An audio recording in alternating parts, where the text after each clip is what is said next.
নাচ দেখতে কেনা ভালোবাসে, আর ভারতের ডান্সারদের কথা উঠলে তো কোনো কথাই নেই। আজ আমরা কথা বলবো এমন 10জন ডান্সারকে নিয়ে, তারা যখন স্টেজে পা রাখেন তখন মনে হয় তাদের হাড়ে কোনো জয়েন্টই নেই। আসসালামু আলাইকুম, আমি আকিব। চলুন দেখে নিই আমাদের তালিকার টপ 10জন ডান্সার কারা। তালিকার শুরুতেই 10 নম্বরে আছেন আমাদের সবার প্রিয় স্লো মোশন কিং রাঘব। ইন্ডিয়াতে যখন কেউ স্লো মোশন ডান্সের কথা জানতোই না, তখন রাঘব এই ডান্সকে সবার সামনে রিপ্রেজেন্ট করে। তার অদ্ভুত সব ডান্স স্টেপ দেখলে আপনিও হাসতে হাসতে বলতে বাধ্য হবেন, ভাই এটা মানুষ নাকি রাবার। সবাই বলে সে নাকি বাতাসের উপর দিয়ে হাঁটে। 9 নম্বরে আছেন power house dancer Shakti Mohan. Power house কথাটা শুনতে একটু অদ্ভুত মনে হলেও তার ডান্স কিন্তু অসাধারণ। ডান্স ইন্ডিয়া ডান্স থেকে শুরু করে বলিউডের সব বড় বড় মুভিতে তার ছোঁয়া আছে। পাওয়ার হাউস কথাটা শুনতে যেমন অদ্ভুত, তেমনি তার ডান্সের স্টেপগুলোও অসাধারণ। তার ডান্স স্টেপ এবং এক্সপ্রেশন দেখলে আপনিও চোখের পলক ফেলতে ভুলে যাবেন। আমাদের তালিকায় 8 নম্বরে আছে ট্রেন্স লুইস।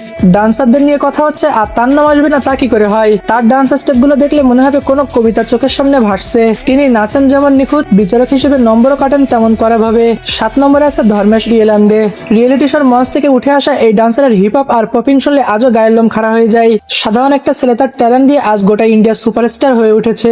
আমাদের এই তালিকার 6 নম্বরে আছে রেমোডি সুজা। এনাকে ডান্সার তৈরির কারিগর বলা হয়। এবিসিডি মুভি দিয়ে তিনি ভারতের ডান্স সিনটাই বদলে দিয়েছেন। তিনি যখন ডান্স করা শুরু করেন তখন তার বয়সের ভাব একদম উধাও হয়ে যায়। 5 নম্বরে আছেন বলিউডের ডান্সার রানী নোরা ফাতি। নোরা ফাতি আর কোমর দোলানো দেখলে ছোট থেকে বড় সবারই কিন্তু মন একদম দিলবার হয়ে যায়।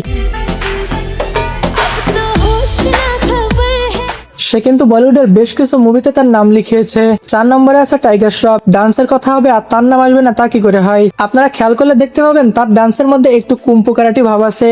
বডি ফ্লেক্সিবিলিটি কাকে বলে তা টাইগারকে না দেখলে বোঝাই যায় না। নাচের মাঝখানে হঠাৎ করে ডিগবাজি খাওয়া তার কাছে যেন জল ভাত। 3 নম্বরে আমরা রেখেছি সেই সব ডান্সারদের যারা রিয়েলিটি শো থেকে উঠে এসে বড় বড় স্টারদের কোরিওগ্রাফ করেছেন। এদের পরিশ্রম আর অসাধারণ নাচের জন্যই বলিউড আজ এত রঙিন। 2 নম্বরে আছেন ইন্ডিয়ার Michael Jackson Prabhudeva. Prabhudeva sir যখন ডান্স করেন তখন মনে হয় তার হাড়গোড়গুলো সব সফটওয়্যারের মতো কাজ করছে। আজও তার স্টেপগুলো নকল করতে গিয়ে বহু ডান্সার হিমশিম খেয়ে যায়। আর 1 নম্বরে আছেন আমাদের সবার হিরো বলিউডের গ্রিক গড ঋত্বিক রোশন। ডান্সের স্টাইল আর গ্রেস কাকে বলে তা ঋত্বিক রোশনকে না দেখলে জানাই যেত না। তো আজকের ভিডিও এই পর্যন্ত। এই ভিডিওটা ভালো লাগলে লাইক সাবস্ক্রাইব করে দিন। দেখা হবে পরবর্তী কোনো নতুন ভিডিওতে।